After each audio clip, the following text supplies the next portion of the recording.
அனைவருக்கும் வணக்கம் மக்களே.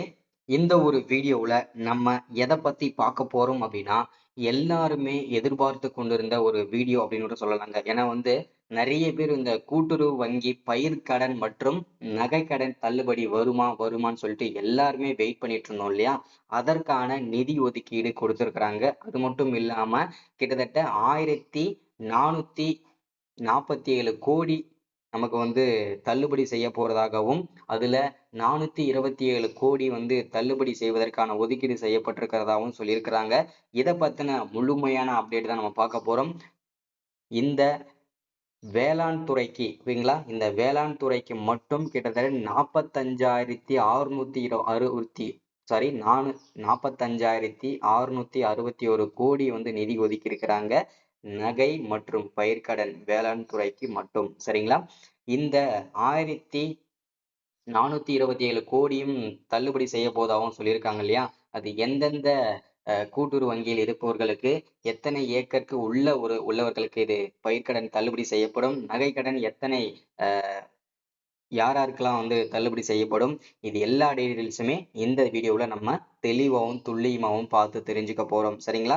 ஸோ இது எல்லாமே நம்ம பார்த்து தெரிஞ்சுக்கிறதுக்கு முன்னாடி நமது கவர்மெண்ட் ஜாப் டெய்லி அப்டேட் சேனலுக்கு இப்போதான் நீங்க ஃபர்ஸ்ட் டைமா முதல் முறையா நமது சேனலை பார்க்குறீங்க, நம்ம வீடியோவை பார்க்குறீங்க அப்படின்னா மறக்காம சப்ஸ்கிரைப் பண்ணிட்டு பக்கத்துல இருக்கிற பெல் பட்டனை கிளிக் பண்ணி ஆளுன்ற ஆப்ஷன்ல போட்டு வச்சுக்கோங்க. அப்போதான் நம்ம போடக்கூடிய அரசு துறையில இருந்து வரக்கூடிய இந்த மாதிரி கவர்மெண்டோட ஸ்கீம்ஸ் வீடியோஸ் உடனுக்குடனே நீங்க தெரிஞ்சுக்கணும்னா நம்ம சேனல்ல நம்ம ஃபாலோ பண்ணிட்டே இருங்க. அப்பதான் உங்களுக்கு தெரியும். சரிங்களா?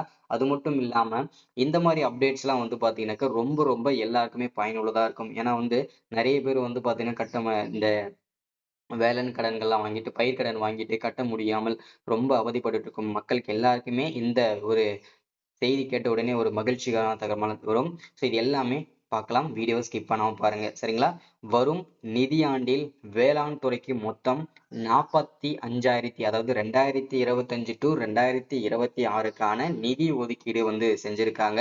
அந்த எந்த துறைக்கு மட்டும் அப்படின்னா வேளாண் துறைக்கு. ஓகேங்களா? வேளாண் துறைக்கு மட்டும் 45,661 கோடி நிதி ஒதுக்கி இருக்காங்க. இது சரிங்களா? இதுல பாத்தீங்கன்னாக்க ஆல்ரெடி பாத்தீங்கன்னா 2024 2023 வாங்கிய பயிர்க்கடன் அனைத்துமே கிட்டத்தட்ட 2025 to 2026க்கான நிதி ஒதுக்கீடுல பாத்தீங்கன்னாக்க 1427 கோடி தள்ளுபடி செய்வதற்கான ஒதுக்கீடு செய்யப்பட்டுள்ளதாக அமைச்சர் எம்.ஆர்.கே. பன்னீர்செல்வம் தெரிவித்திருக்காங்க. சரிங்களா? அதாவது இந்த ஆல்ரெடி பயிர்க்கடன் வாங்கிட்டு பாத்தீங்கன்னாக்க ரினியூவல் பண்ணாமலேயும் சரி, ரினியூவல் பண்ணவங்களுக்கும் சரி, இனிமேல் பண்ணாதவங்களுக்கும் சரி, இதுல பாத்தீங்கன்னாக்க 5 ஏக்கருக்குள்ள ஓகேங்களா, 5 ஏக்கருக்குள்ள வாங்கிய பயிர்க்கடன்கள் அனைத்துமே பாத்தீங்கன்னாக்க தள்ளுபடி செய்ய போவதாகவும் சற்று முன்பு தகவல் வெளியாகி இருக்கு. இது ரொம்ப ரொம்ப மகிழ்ச்சிகரமான தகவல். கூட்டுறவு துறைக்கும் இந்த ஜியோ பாஸ் பண்ணியிருக்காங்க. சரிங்களா? இதுல பாத்தீங்கன்னா நீங்க அங்க போயிட்டு கேட்கலாம். அப்படி இல்லைன்னா ரினியூவல் பண்ணுங்க. ஓகேங்களா? ரினியூவல் பண்ணிட்டு அதுக்கப்புறம் நீங்க வெயிட் பண்ணலாம். ஓகேங்களா? கண்டிப்பா உங்களுக்கு அதுல 5 ஏக்கருக்குள்ள இருக்கணும். ஸோ அவங்களுக்கு மட்டும்தான் இந்த 1427 கோடியில உங்களுக்கு நிதி ஒதுக்கீடுல பாத்தீங்கன்னாக்க தள்ளுபடி செய்வாங்க. சரிங்களா?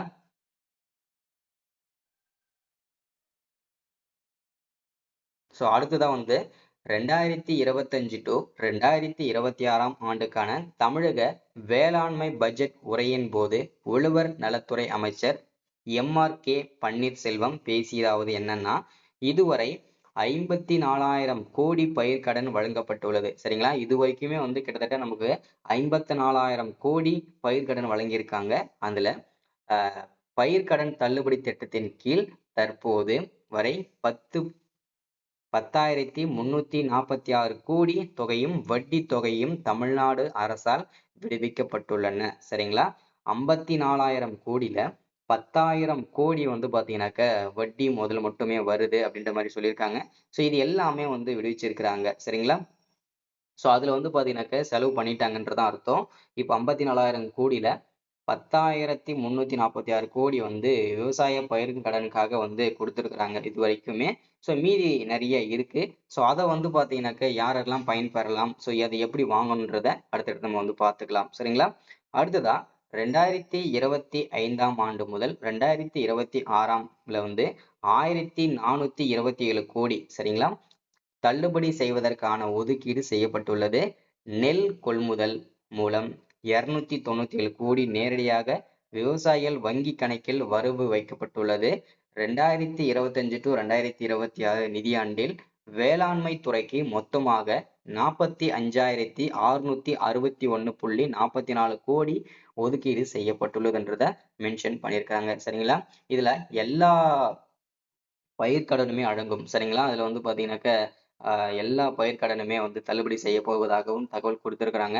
ஸோ இது வரைக்கும் நமக்கு வந்து வேளாண் துறைக்கு வந்து ஒதுக்கியது வந்து கிட்டத்தட்ட நமக்கு வந்து 54,000 கோடி வந்து வழங்கியிருக்காங்க, ஒதுக்கி இருக்கிறாங்க. அதுல 10,346 கோடி வந்து செலவு பண்ணியிருக்கிறாங்க. ஸோ மீதி நிறைய இருக்கு. ஸோ அதை வந்து பாத்தீங்கன்னாக்க யாரெல்லாம் பயன்பெறலாம் அப்படின்றத நம்ம அடுத்தடுத்த வீடியோல நம்ம வந்து போட்டுக்கலாம். சரிங்களா? ஸோ இன்னைக்கான வீடியோல அப்டேட் இதுதான். ஸோ முடிஞ்ச அளவுக்கு எல்லாருமே இந்த வீடியோவை ஷேர் பண்ணிக்கோங்க. ஸோ யாரெல்லாம் வந்து தள்ளுபடி பெற போறீங்கன்றத அடுத்தடுத்த வீடியோல அப்டேட் கொடுக்குறேன். So thank you, welcome.